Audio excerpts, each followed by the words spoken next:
The Tampa Bay Buccaneers will go to the Arizona Cardinals in one of the more interesting NFL Week 2 games. The Cardinals open with 5 of their first 7 games at home, while the Buccaneers are on the road for the second straight week. The Buccaneers enter off a big division win in a 31-24 victory over Atlanta. And the Cardinals enter off a major missed opportunity, but Arizona is favored by almost a touchdown in this home game. Jameis Winston's spectacular 2-minute drill before halftime sent the Buccaneers into the locker room as the team with the lead, and they never gave it up. While Bruce Arians had to feel like his team had a great shot to open the year, 1-0 facing the New England Patriots team without Tom Brady.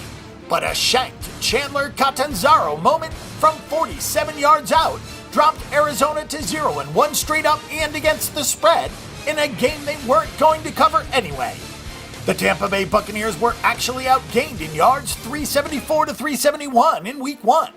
Jameis Winston was 23 of 33 for 281 yards, 4 touchdowns, and just 1 interception, as he made some of those throws that made scouts and talent evaluators think that he can be one of the game's premier quarterbacks.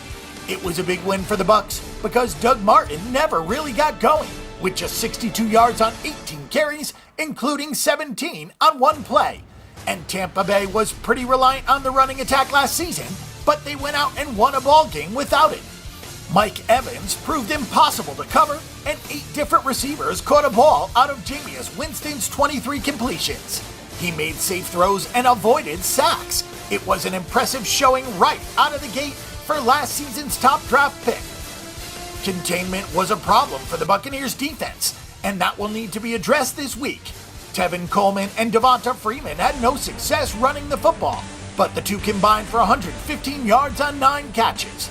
That feels like something other teams can exploit in today's pass-happy, quarterback-driven NFL. The Buccaneers also failed to force any turnovers. They did, however, keep Julio Jones in check, which is something that most teams cannot do. He only caught 4 of his 8 targets for 66 yards. The Bucs defense did hold Atlanta to just 3 third-down conversions on 13 attempts, and getting off the field in the NFL is paramount. That'll be especially true this week against Arizona. The Arizona Cardinals either underestimated the Patriots with Tom Brady on suspension, or they were just unprepared. Arizona only trailed 10-7 at the half, but the Cardinals' offense managed just 149 yards on 6 first-half drives. Carson Palmer didn't look all that comfortable throughout the game. He finished 24 of 37 for 271 yards, 2 touchdowns, and no picks, but he was sacked 3 times and had quite a few checkdowns and underneath throws. Chris Johnson was a non-factor, but David Johnson ran for 5.6 yards per carry. Something felt like it was missing from the Arizona offense, which was the most productive in terms of yardage last season. The Cardinals' defense allowed New England to stay on the field way too often on third down. The Patriots, even with Jimmy Garoppolo at the helm, converted 10 of 16 third downs. The game plan for the Patriots worked out pretty well overall. The goal was to make every sequence a 3-down set of plays by staying in front of chains to leave third and short. It worked. They dominated time of possession by staying on the field. Overall, the Cardinals' defense played pretty well.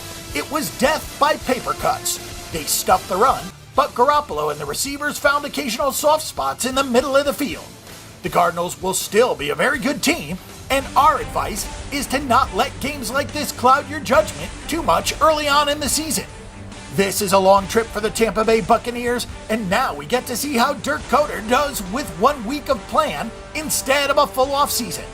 Laying big numbers is always worrisome at this level, but the fact that Doug Martin couldn't get going against Atlanta is a big red flag when you talk about the talent level of this Arizona secondary. It was a humbling loss for Arizona, and they are fortunate to stay at home to get a bounce-back spot against a good team that is not quite there just yet. Our prediction is the Arizona Cardinals at -6.5 points.